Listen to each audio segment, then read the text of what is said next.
I found out my husband has a secret child with another woman, and now he wants me to adopt the child while they move in together, and I'm left alone to deal with it. When I found out about the child, I felt like I was drowning. It wasn't even from Matt, 38M, directly. I overheard him on the phone one night, talking in a low, almost panicked voice. I'd gone to get a glass of water, and the sound of his hushed words stopped me cold. "I know, Alana," he said, his voice tense. "We'll sort this out, I promise. I'm doing everything I can to make sure she's okay. Yes, we'll talk about the arrangements soon." At first, I thought it was some work issue he didn't want to drag me into, or maybe a family situation that he hadn't figured out how to explain. But something about the way he spoke, the urgency, made me feel uneasy. I waited until he finally came back to bed, his face drawn and pale, though he tried to act as if everything was normal. The next morning, I asked him about it directly. "Who were you talking to last night?" I asked, keeping my tone calm but firm. He blinked, a flash of panic crossing his face before he quickly masked it with a forced smile. "Oh, no one important, just a colleague," he replied, brushing it off with a wave of his hand. But I wasn't buying it. "It didn't sound like a work call, Matt. You seemed worried." He avoided my gaze, fiddling with his coffee mug. "I'm just dealing with some personal things, Claire," he said finally. "It's nothing to worry about. I didn't want to bother you with it." The casual dismissal only added to my suspicion, but I didn't press him, at least not then. I spent the next few days watching him carefully, noting the way he'd tense whenever his phone buzzed, the way he'd go into another room to take certain calls. My heart raced every time, a pit of dread growing in my stomach, as I tried to piece together what could possibly be serious enough for him to keep from me. Then one evening, I couldn't take it any longer. I took his phone while he was in the shower, hands shaking as I scrolled through his messages. And there it was, Alana's name, and a recent text that stopped me cold. "Matt, she needs stability. We can't keep hiding this.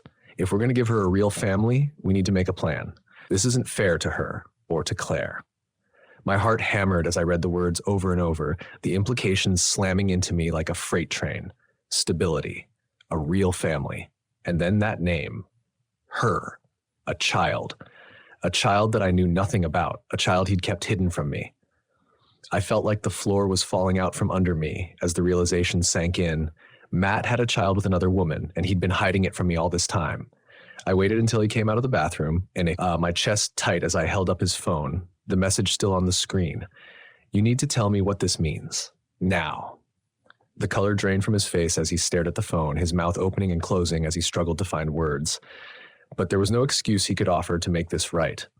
"Claire, please, let me explain," he stammered, his voice shaky.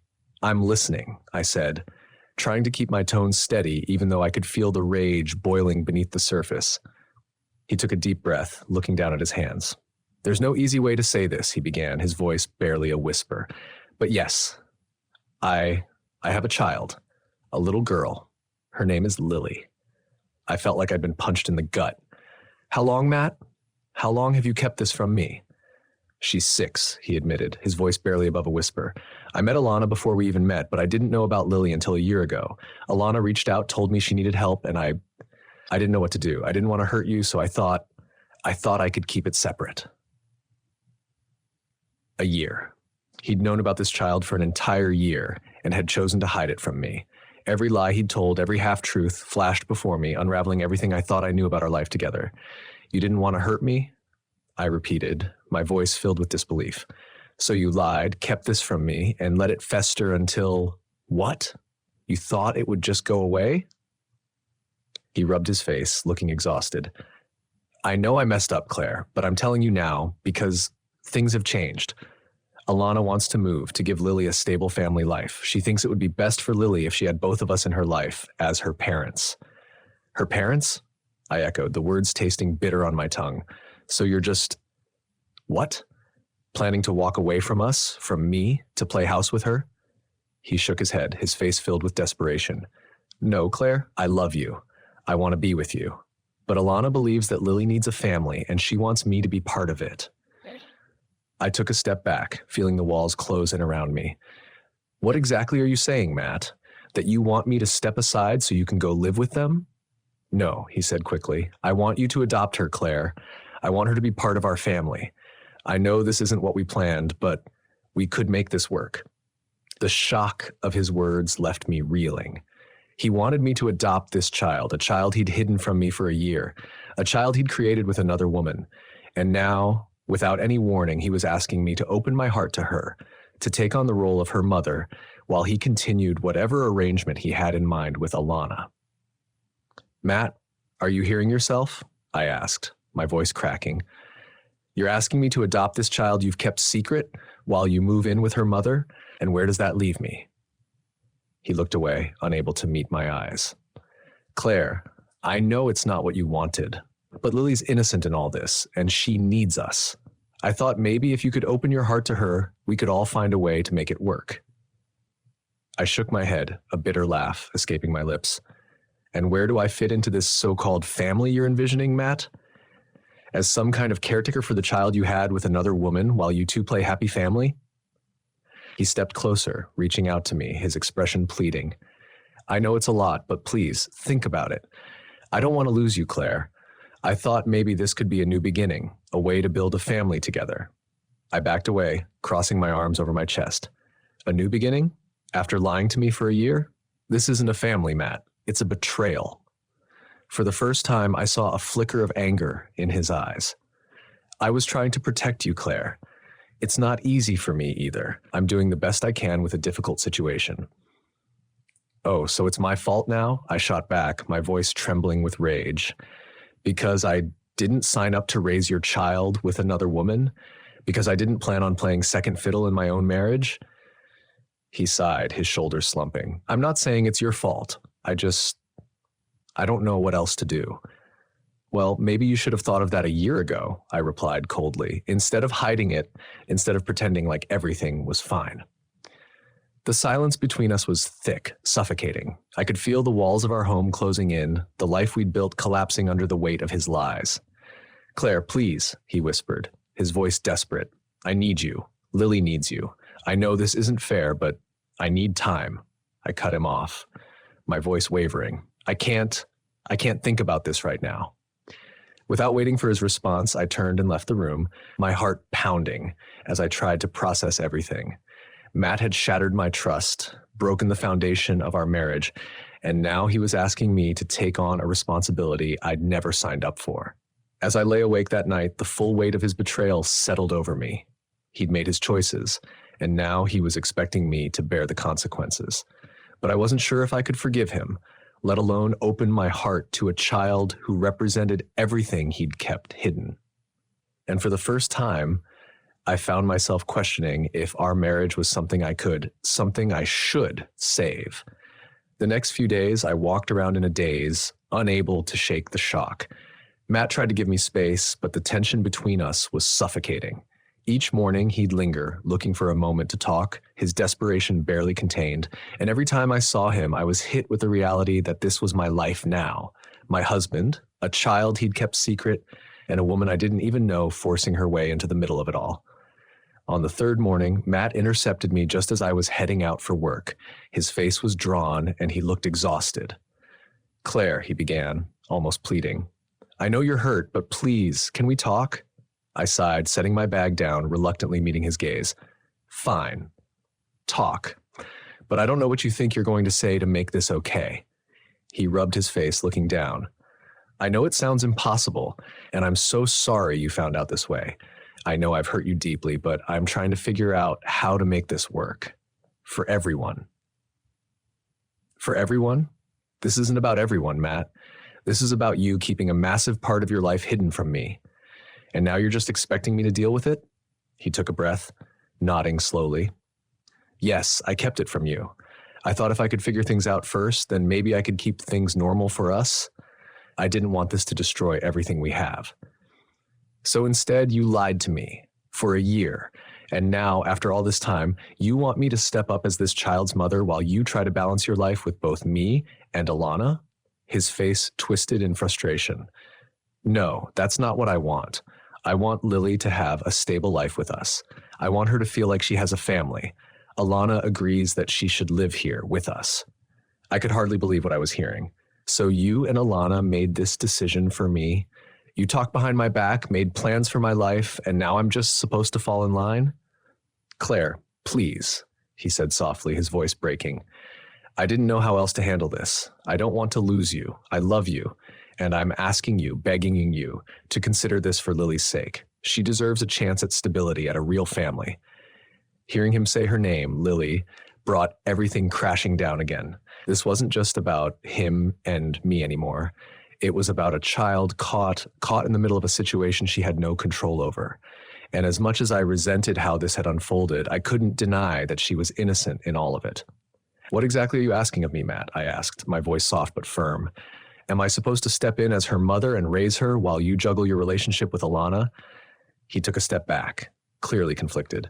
No. I want us to be her family. I want her to feel safe with us. But Alana thinks this is best for Lily too. She wants her to live here. She believes you could give her what she needs. The irony was staggering. Alana, a woman I didn't even know, thought I should be a mother to her child, that I should somehow be content to adopt the daughter Matt had hidden from me, just to make his complicated life easier. Matt, I don't think you're hearing yourself, I said, my voice breaking. You're asking me to take on the responsibility of raising a child you lied to me about for a year. You hid her, and now you want me to act like none of this matters? He shook his head, looking almost desperate. I'm not saying it doesn't matter. I made a mistake, Claire, but I'm here now trying to make this work. I want her to have a real family. I know it's asking a lot, but... A lot? It's impossible, Matt. I took a deep breath, feeling my anger simmer beneath the surface. You expect me to just accept all this, to rewrite my life because you were too afraid to be honest with me? For the first time, a flicker of frustration crossed his face. I didn't do this to hurt you, Claire. I'm doing my best to make it right. I know I made a mistake, but I'm here, trying to be responsible for Lily's sake. And what about for me? I asked, voice rising. What about the fact that you betrayed me? You say you want stability for Lily, but you didn't think twice about destabilizing us. His shoulders slumped, his voice barely a whisper. I know, Claire. I know. And I'll spend the rest of my life making it up to you if that's what it takes. But please, just consider it. For her. His eyes held a kind of desperation, but I wasn't ready to let my guard down. I grabbed my bag, brushing past him on my way to the door. I need time, Matt. I can't even process this right now. Without waiting for a reply, I walked out, feeling the walls of my life closing in on me. Everything I thought I knew about my marriage, my future, had been flipped on its head. How was I supposed to open my heart to a child who represented his lies, his betrayal? And yet, the thought of Lily, a 6-year-old girl who had no say in any of this, pulled at my conscience. That night, I called my best friend Hannah, 34F, the only person I trusted enough to confide in. She picked up right away, her voice warm and comforting. Hey, Claire, how are you? My throat tightened, but I forced myself to keep it together. Hannah, I really need to talk. Something happened with Matt, and I don't even know where to start. Come over, she said immediately. I'll make us some tea. Just get here. I arrived at her apartment a few minutes later, and as soon as she saw me, her face fell. She guided me to the couch, wrapping me in a hug, and let me spill everything. The hidden child, the year of lies, Matt's outrageous request. As I spoke, Hannah's eyes widened in disbelief. Oh, Claire, she whispered, shaking her head. I can't believe he would keep something like this from you. And now he expects you to. Just step into this new life he's created? I don't know what to do, I said, my voice cracking. I feel torn. On one hand, I'm furious with him for lying, for expecting me to just go along with it. But then there's Lily. She's just a kid, Hannah. None of this is her fault. Hannah took a deep breath, reaching out to squeeze my hand. Claire, you have every right to feel angry. This is huge. He's asking you to accept a family you didn't choose, and he put you in an impossible position by keeping it from you. You don't owe him anything here. I know, I whispered, feeling the weight of her words settle over me. But if I say no, I feel like I'm abandoning her too. She didn't ask for any of this. Hannah nodded, her expression sympathetic. It's okay to feel for Lily, but remember, this is about what you want and need too. You have to think about what's right for you, not just what Matt wants. He created this situation, not you. We spent the rest of the evening talking, her presence a balm to the whirlwind of emotions. By the time I left, I felt slightly steadier, more certain that I needed to make a decision that honored my own needs. That night, as I lay in bed, I realized that my life couldn't return to what it was before. Matt had made sure of that. But if I was going to move forward, whether or not it was with him, I would have to put myself first. For too long, I tried to keep our relationship steady, even when it meant setting my own feelings aside. But this time, things would be different. I had to decide, once and for all, if I could forgive him or if it was time to let go. The days that followed were a blur of confusion and painful decisions. I alternated between anger and guilt, feeling torn apart by the impossible choice in front of me. Everywhere I turned, reminders of the life I'd once imagined with Matt loomed, overshadowed by the painful reality of Lily, a child I'd never known but who needed stability as much as I needed clarity. Each day, Matt tried reaching out in small ways. I'd come home to find flowers on the table, messages on the fridge, and once, even a handwritten letter apologizing and pleading for my forgiveness. But I was too hurt to respond, and any attempt to talk to him just reignited my frustration. He'd betrayed me, created an entirely different life with a child he'd kept secret, and now he wanted me to jump into a role I wasn't sure I could ever accept. A week later, Matt asked if we could sit down and talk. No expectations, no pleading, just the truth, he promised. I agreed, and we sat across from each other at the kitchen table. He looked worn down, shadows under his eyes and a weight on his shoulders that matched my own. I braced myself, ready to hear the story that had been missing from my life for so long. "I know I've hurt you deeply, Claire," he began, his voice soft. "I've thought about it every single day since you found out, but please, just let me tell you everything. You deserve the full story." I nodded, crossing my arms as I listened, determined to keep my emotions in check. "Before we met, Alana and I had a brief relationship," he started, staring down at his hands. "It was nothing serious, but I didn't know she'd gotten pregnant. She didn't tell me about Lily until last year when she reached out saying she needed help. That's when I learned I had a daughter." The weight of his words pressed down on me, my mind racing as I tried to imagine the shock he must have felt.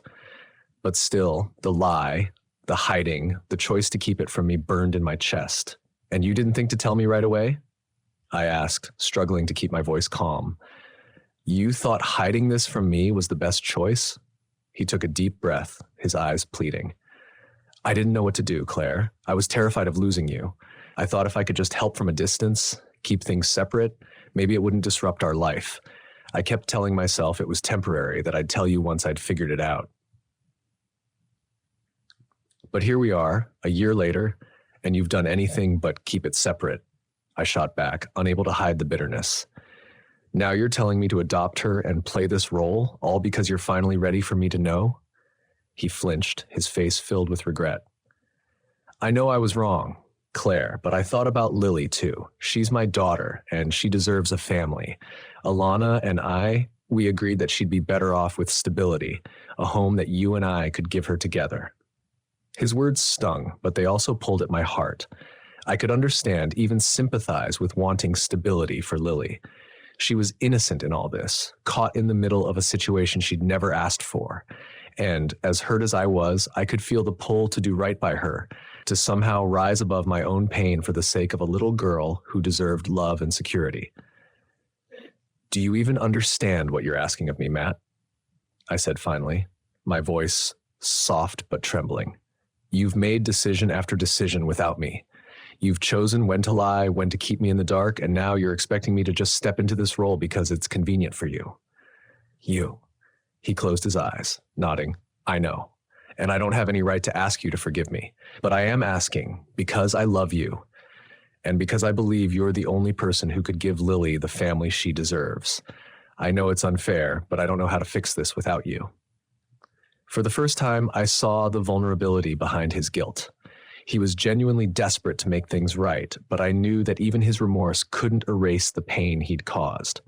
Still, the idea of Lily, of her needing a stable family, a life filled with love, tugged at me in a way I couldn't ignore. After a long silence, I took a deep breath, finally meeting his gaze. I need to meet her, Matt. I can't make a decision until I know who she is. Relief flooded his face, and he nodded, his eyes softening. Thank you, Claire. I'll set it up whenever you're ready. That weekend, we arranged to meet Lily at a local park. Matt had told her I was a friend, someone who wanted to get to know her, and I could see he was as nervous as I was. As we walked up to the playground, I spotted her instantly, a little girl with Matt's brown eyes and a shy smile, sitting on a swing with her small hands clutched around the chains. When she saw us, her face lit up, and she ran over to Matt, throwing her arms around his waist. I stood back, watching their interaction, my heart tightening at the sight. She was beautiful, innocent, completely unaware of the complicated dynamics swirling around her. Matt introduced me to her, and she offered me a shy smile, a bit wary but polite. Hi, Lily, I said softly, crouching down to her level. It's nice to meet you. I've heard a lot about you. She glanced up at Matt, then back at me, nodding. Hi, she said quietly, her gaze curious. Are you Daddy's friend? Matt shot me a nervous glance, but I nodded, managing a smile. Yes, I'm his friend. I just wanted to spend some time with you today, if that's okay. As we spent the next hour together, I watched her play, noticing every little detail about her. The way she'd laugh when Matt pushed her on the swing, the way she'd shyly glance at me as if trying to decide if I was safe.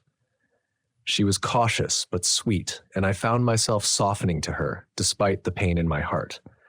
There was an innocence in her that made it hard to hold on to my anger. By the time we left the park, Lily seemed more comfortable, reaching out to hold my hand briefly before letting go. Matt's face was filled with quiet hope, but I avoided his gaze, needing time to process everything. Later that night, as I lay in bed, my mind raced, filled with images of Lily's shy smile, her quiet laughter. I couldn't deny that there was something about her that tugged at my heart, something that made me want to protect her. But it didn't change the reality of what Matt had done, the lies he'd told, and the trust he'd shattered. The next day, I called my friend Hannah again, desperate for clarity. She listened patiently as I explained the meeting with Lily, the emotions it had stirred, and the struggle between wanting to help this innocent child and feeling betrayed by Matt. Claire, you have a huge heart, she said gently. I can see why you'd feel for Lily, why you'd want to give her a good life. But remember, you don't owe Matt this. He made choices without you, and you have every right to walk away if that's what's best for you. I sighed, feeling the weight of her words. But if I walk away, Hannah, what happens to her? She didn't ask for any of this, and now she's at the mercy of Matt's choices. You can still be there for her even if you decide not to take on this responsibility, she replied firmly. There are other ways to support her. But you have to decide what's right for you, Claire. You have to come first this time. Hannah's words echoed in my mind long after we'd hung up. I knew I had to make a choice, one that balanced my desire to help Lily with my own self-worth. For too long, I'd let Matt's needs overshadow mine, and I couldn't keep sacrificing myself to clean up the messes he'd created. That night, I told Matt my decision. I wanted to stay in Lily's life, but I couldn't commit to the role he was asking of me, not without trust, not after everything he'd done. He looked heartbroken, pleading for me to reconsider, but I stood firm, knowing I needed this for myself. The choice wasn't easy, and it would take time to figure out what a new future might look like for me. But for the first time, I felt like I was reclaiming my life, creating a path forward on my own terms, one that honored both my heart and my boundaries. The weeks following my decision were a mix of peace and uncertainty. Matt's reaction to my boundary was emotional, but he agreed to respect it. In a sense, my choice to stay connected to Lily, without committing to adopt her or take on the role he'd envisioned, was a compromise he hadn't expected. Still, he seemed grateful, and I could see he was grappling with the consequences of his choices in ways he hadn't before. But a wall had formed between us, one neither of us knew how to break down. Slowly, I started finding a balance. I would meet Lily and Matt once or twice a week, often at parks or kid-friendly cafes, places where she could be herself and I could get to know her without the constant reminder of Matt's betrayal. It was strange, surreal, seeing him in this different light, as a father, tentative and unsure, but clearly devoted. I couldn't shake the feeling that if he had shown even a fraction of that vulnerability with me before, we might not be in this fractured place now. One evening, as I watched Lily climb a set of monkey bars with her determined little smile, she glanced back at me and shouted, "Look, Claire, I'm almost to the top." I smiled, clapping. "You're doing amazing, Lily. Keep going. You're so close." As she reached the top, I saw the pride in her eyes and she came bounding back to me, excitement bubbling over. She wrapped her small arms around me and I felt a rush of affection. Moments like these were what made the heartbreak worth it. In those tiny gestures, she was becoming a part of my life, and I felt myself genuinely wanting to be there for her, despite the painful circumstances that had brought us together. After we said our goodbyes, Matt asked if I'd stay behind for a moment. Reluctantly, I agreed, bracing myself for another conversation. He looked at me, his eyes filled with something I hadn't seen in him before, a raw honesty. "Thank you," he began quietly, looking at his hands, "for everything. I know I don't deserve it, but seeing you with Lily, it means the world to me. I wish things were different." I nodded, feeling a familiar ache rise in my chest. "I care about her, Matt, I do, but things aren't different. You chose to keep this from me, and that choice has consequences." He looked down, shame flashing across his face. "I know. Every day I regret it. I've messed up in ways I don't know if I can ever make right." A silence settled between us as he struggled with his words, and I found myself taking in his expression, the tired lines around his eyes, the tension in his posture. For the first time, I saw the weight he was carrying, the regret, the pain, and the remorse. But I couldn't let myself soften. It was too much, too soon, and I needed to keep my boundaries intact. "Matt," I said carefully, "I'll be here for Lily, but I don't know if we can ever go back to the way things were. This isn't something I can just get over." He nodded slowly, accepting the painful reality of my words. "I understand, Claire. I'm grateful for what you're giving her, for being willing to stay. I know it's more than I have any right to ask." After that conversation, I felt a strange sense of calm. My relationship with Matt had shifted, becoming less defined by our past and more by the boundaries I'd set. We were in uncharted territory, but I was beginning to find my footing, to see a path forward where I could support Lily without sacrificing my self-respect or my own needs. As the weeks turned into months, I grew closer to Lily, finding joy in our time together despite the complexity of our connection. I loved seeing her discover new things, watching her confidence grow as she grew more comfortable with me, and in turn, I found myself healing in ways I hadn't anticipated. My own sense of purpose was coming from within, from the relationships I'd chosen to keep, rather than from the remnants of what Matt and I had once shared. One evening, as I prepared to leave after a visit with Lily, she hugged me tightly and looked up with wide, innocent eyes. "Claire," she said softly, "I'm really glad you're here. You make everything feel happy." Her words struck something deep within me, and I hugged her back, feeling a warmth I hadn't felt in a long time. "Thank you, Lily. I'm really glad you're here too." As I walked away that night, I realized that even if things with Matt were over, I had still gained something invaluable. Lily had become a part of my life, a presence that brought me unexpected comfort and meaning. The pain of Matt's betrayal was still there, but it was overshadowed by something stronger, the joy of seeing this little girl blossom in ways she might not have if I had walked away entirely. Then, one evening, I received an unexpected call from Alana. I hesitated, feeling my heart pound, but curiosity and a strange sense of duty led me to answer. "Claire," she greeted, her voice tense yet cordial. "I hope this isn't too forward, but I wanted to thank you for being there for Lily. She talks about you all the time, and it's clear you mean a lot to her." I paused, surprised but cautious. "Thank you, Alana. She's a wonderful little girl. I care about her a lot." She hesitated before continuing, her voice thick with emotion. "I know Matt has hurt you, and I know you have no reason to be kind to me, but I want you to know that I never intended to disrupt your life. I reached out to Matt because Lily deserves to know her father, but I never imagined it would complicate things the way it has." I took a deep breath, gathering my thoughts. "Alana, I don't blame you. The choices Matt made are his alone. I'm trying to move forward in a way that's best for me and for Lily." She sighed, relief evident in her voice. "Thank you for saying that. I only hope you know that, despite everything, I want Lily to have a stable life. If that means stepping back, giving her space to build a connection with you, I'm willing to do that. I felt a surprising sense of gratitude toward her and understanding of the delicate position she was in. I appreciate that, Alana. I think that might be best, at least for now. Lily deserves stability, and I'm here for her. After we ended the call, I felt an unexpected sense of closure. Alana's words had solidified my decision to remain in Lily's life in a way that felt authentic and supportive, but without compromising my own needs. I didn't have to shoulder the full responsibility of being a mother to her, but I could offer her love, guidance, and stability. As I sat alone that night, I realized that this journey had shown me more about myself than I could have anticipated. I had learned to protect my boundaries, to seek balance, and to find strength in the most challenging of circumstances. I no longer saw my connection to Lily as a burden, but as a bond that had emerged from pain, yet grown into something meaningful. And as I looked forward, I felt hopeful for the first time in a long while. I was ready to let go of what Matt and I had been, to release the resentment and embrace the new path I'd chosen.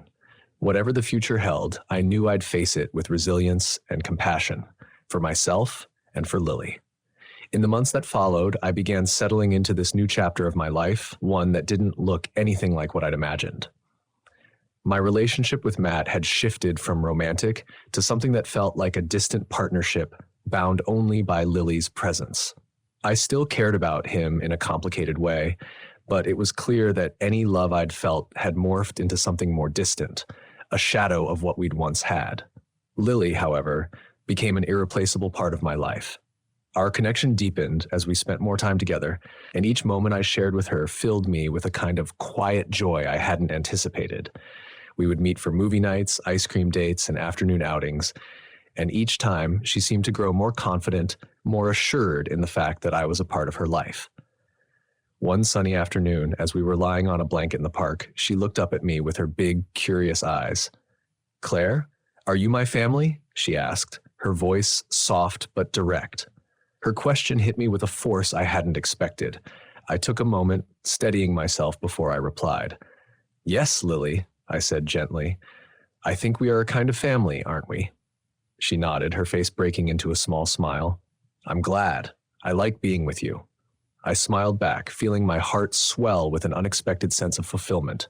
She was so young, so innocent, but in that moment I realized that my place in her life had grown beyond the boundaries Matt had once tried to set. Lily had found her own way into my life, and I had found something precious in her that I didn't want to let go. Over time, Matt seemed to come to terms with the boundaries I'd established, and our interactions became less fraught. He respected my decision to stay involved in Lily's life without putting the expectation of motherhood on me, and while it was still a strange dynamic, it was manageable. We were each slowly coming to terms with the new version of family we'd created, no matter how unconventional it looked. One evening, as Lily, Matt, and I were finishing up dinner, she suddenly looked up at me with that same thoughtful expression she'd had in the park. "Claire," she began, her voice a little uncertain, "are you always going to be here?" Her question took me by surprise, and I glanced at Matt, who watched silently, giving me the space to answer in my own way. I reached over and took her hand gently. "Lily," I said softly, "I care about you very much, and as long as you want me in your life, I'll be here for you." She squeezed my hand, like relief washing over her face, and I felt an unspoken promise settle between us, a commitment I had chosen willingly, one that felt natural and right. But as time passed, I began to realize that while my role in Lily's life felt solid and fulfilling, my connection to Matt was like an old wound that refused to heal. He and I could never return to the life we'd planned, and there was a painful understanding that I was still holding on to an ideal that no longer served me. One quiet evening, after Lily had fallen asleep during one of our movie nights, I finally sat down with Matt for what I knew was an inevitable conversation. "Matt," I began, taking a deep breath, "I think it's time we both accept that our relationship isn't what it used to be. Lily will always have a place in my life, but you and I don't think we can pretend things are okay between us anymore." He nodded slowly, a sadness settling over his face, but I could see he understood. "I know, Claire. I think I've known for a while. I just didn't want to let go." There's a difference between letting go and moving forward, I replied, my voice gentle. I don't regret caring for Lily. In fact, I feel grateful to have her in my life, but I think it's best for both of us if we find our own paths. He sighed, looking down at his hands before nodding. I don't want to lose what we've built with her, Claire. You mean so much to her and to me. You won't lose me, Matt, I assured him. We'll always be connected because of Lily, but this connection can't come at the cost of either of our happiness. It has to evolve, just like we have. With that, we agreed to part ways more formally. We would co-parent, in a sense, sharing time with Lily without the pretense of trying to salvage our old life. We decided that I'd still see Lily regularly, as long as she wanted it, but that our own relationship would take a different course, one built on cooperation, not romance. The transition wasn't easy, but it felt right. I moved into my own space, created a home for myself that reflected who I was outside of the relationship, and focused on the things I'd put aside for so long. I started painting again, something I'd always loved but hadn't done in years. It felt liberating, rediscovering parts of myself that I'd buried beneath the weight of my relationship with Matt and the complexity of Lily's situation. Through it all, Lily remained a steady presence in my life. Our bond grew stronger, and each visit with her became a reminder of the beauty that had come out of such a painful chapter. We'd spend afternoons painting together, exploring new parks and reading books, and each moment with her reinforced the choice I'd made to stay in her life. One day, as we were sitting on my balcony painting, she looked up at me with her usual thoughtful expression. Claire, you're kind of like my forever friend. I laughed softly, touched by her words. Forever friend, huh? I like that, Lily. I'll be your forever friend if that's what you want. She nodded, a smile spreading across her face as she focused back on her painting. And in that moment, I realized that Lily was more than just Matt's daughter to me. She was a part of my heart, a connection I'd chosen that was now inseparable from who I was. I wasn't her mother, but I was something that went beyond any title, someone who loved her unconditionally. As I looked at the life I'd built for myself, I felt a peace I hadn't known before. I was no longer defined by the relationship I'd lost or by the betrayal that had once shaken me to my core. I was living a life I'd chosen, one that was true to who I was, with a bond I'd nurtured out of my own love and resilience. And as I looked forward, I felt hopeful, knowing that whatever the future held, I'd face it with a heart that was whole, strong, and ready to embrace every beautiful, unexpected turn that came my way.